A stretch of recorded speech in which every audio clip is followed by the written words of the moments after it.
Andrew makes the headlines, doesn't he? It doesn't matter what the royal family is doing. If Andrew's in the news as he is now, then he tops the headlines. Welcome to WatchMojoUK, and today we're looking at how Prince Andrew has gone from the Queen's favourite to a royal pariah, not welcome at his own family's Christmas celebrations. First on BBC One, Prince Andrew becomes part of Jimmy Savile's dream team. Before we begin, we publish new content every day, so be sure to subscribe to our channel and ring the bell to get notified about our latest videos.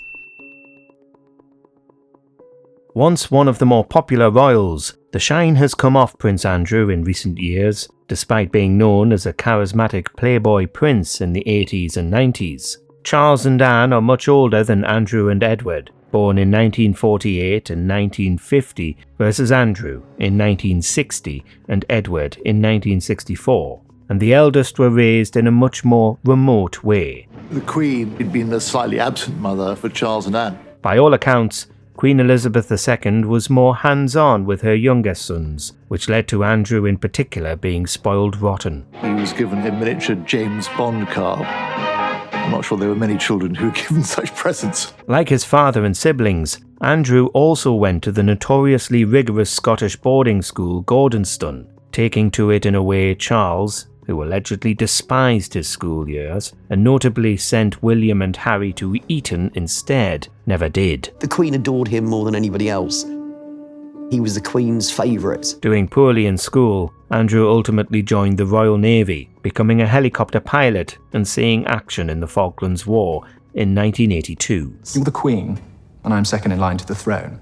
We as much as break wind is a matter of national importance. Oh, stop it. In 1986, his wedding to Sarah Ferguson was a huge event, though he'd already dropped down to fourth in the line of succession after Princes William and Harry had been born in the early 80s. With Andrew eclipsed in importance by his nephews, he soon became besieged by scandal because of the people he chose to spend his time with. This nickname that you have. I'm listening.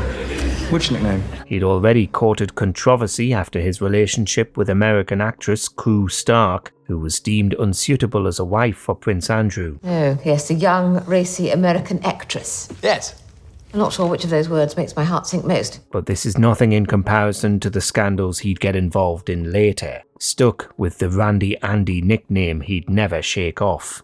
Prince Andrew certainly does not come out well. Throughout the 2000s, after his high-profile divorce from Sarah Ferguson, Duchess of York, following various affairs, Andrew also worked as a special representative for international trade and investment, rubbing shoulders with contentious figures like the president of Azerbaijan and the son of Colonel Gaddafi, ostensibly to arrange trade deals. There were parts of the world, such as the Middle East and places like Kazakhstan and so on, where the standing of the royal family was very high. He also spent a lot of time arranging deals for David Rowland, a close friend and owner of a private bank of which Andrew is a patron. You know, with their unofficial door opener, Prince Andrew, they kind of went around the world hoovering up clients. We still don't know the details of Andrew's lavish business trips, which cost hundreds of thousands of pounds of public money, and won't until the documents become eligible for release in the 2060s. Not many people in the UK would have heard of him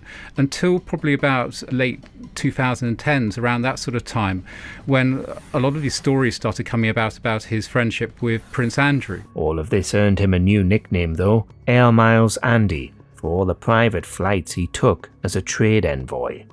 But of course, there's one big scandal that tarnished Andrew irreparably, his relationship with convicted sex offender Jeffrey Epstein, described by some as America's Jimmy Savile. I really don't understand why everyone's so obsessed with my friendship with Jeffrey Epstein.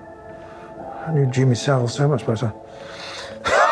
While a lot of people will have been unaware of Epstein and Andrew's friendship until the Newsnight interview, it had been in the public eye for years, with the two photographed together in Central Park in 2010.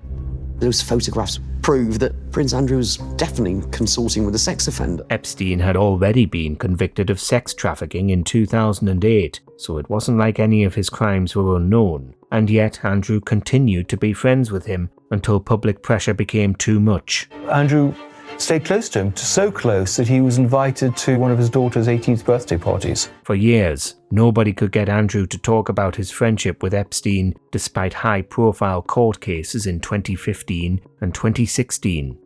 In 2019, things changed. Jeffrey Epstein died in custody on the 10th of August, and 3 months later, with allegations still raging, Prince Andrew was persuaded to appear on Newsnight. It was my son who broke the news to me, 15, came bursting in the bedroom and said, "Have you seen this? Epstein's dead." A photograph of him with Epstein's closest confidant and fellow convicted sex offender, Ghislaine Maxwell, along with one of Epstein's victims, Virginia Giuffre, was released, and Andrew finally decided to talk to Newsnight. And I say, surely now he'd like to go on camera. No. So I just have to keep going relentlessly. The story of how the infamous Newsnight interview was acquired is so bizarre that it's been told in not one, but 2 dramatizations, one for Netflix and one for Amazon Prime. How many times? Will no doubt focus on Mr. Epstein's friendship. How many times? Both make one thing clear though. It was Amanda Thirsk, Andrew's private secretary, who reached out to the BBC. Where does he go?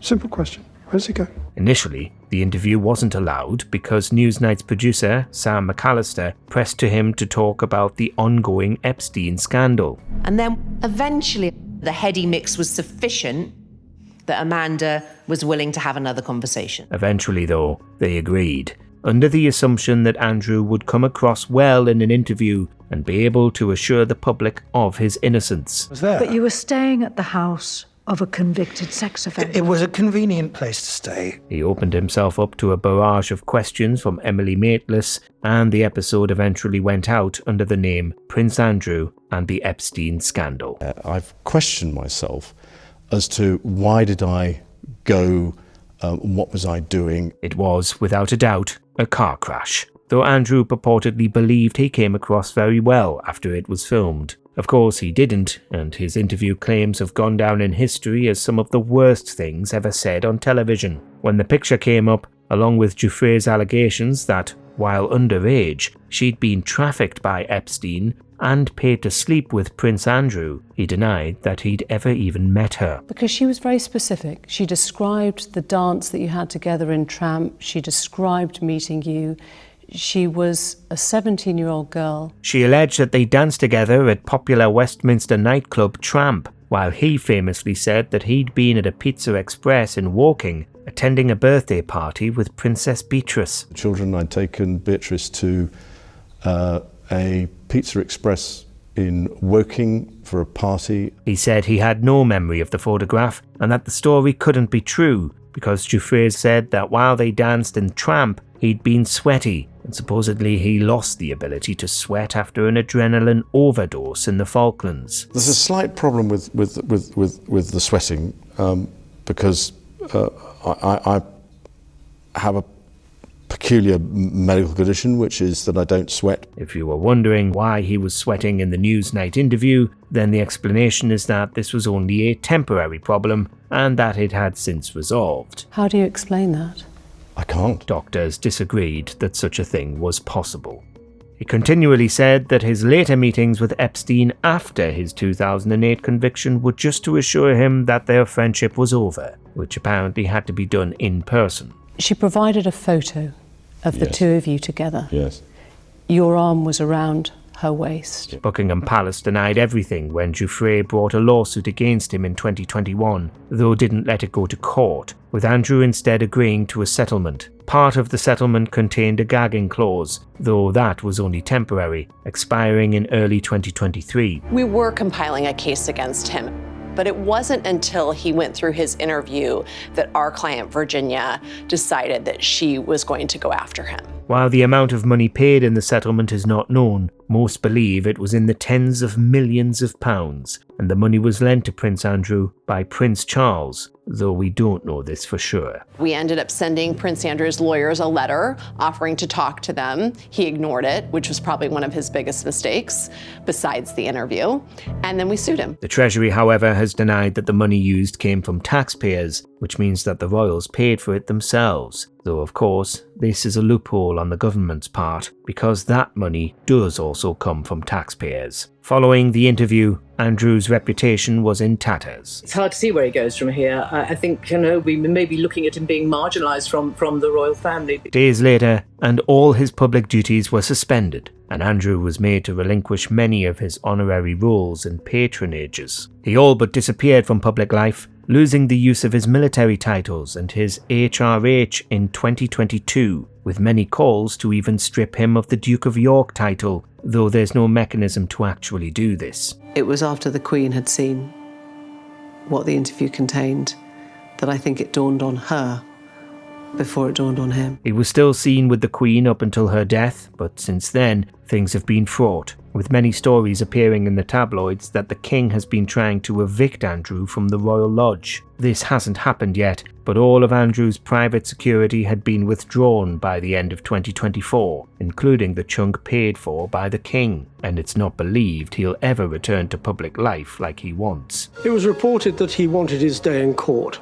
It would have been a very silly move, because it would have opened him up to all sorts of questioning. When he attended the funerals of Prince Philip and the Queen, he wasn't allowed to wear any of his military uniforms, instead stuck in a suit in what many speculated must have been deeply humiliating for him. Not for the first time, the question of the morning is, how do you solve a problem like Prince Andrew? But this isn't the end of the story, because in December 2024, a new chapter emerged. Andrew's connections to an alleged Chinese spy. The businessman, named as Yang Tengbo, had previously only been known as H6 and was banned from the UK last week by a semi-secret national security court. This story is still ongoing, but the alleged spy, Chris Yang, codenamed H6 as part of a court order, is a businessman who's been accused of working directly for the Chinese government. Mr. Yang, who agreed to have his anonymity lifted, said he had done nothing wrong and descriptions of him as a spy were entirely untrue. All of these investigations are ongoing, though Yang was banned from re-entering the UK in 2023, and it's been ruled by a High Court judge that Andrew's relationship with him had a, quote, unusual degree of trust. Andrew was then asked not to join the rest of the royals for Christmas 2024 in another blow. Is that when there's a whiff of money in the air,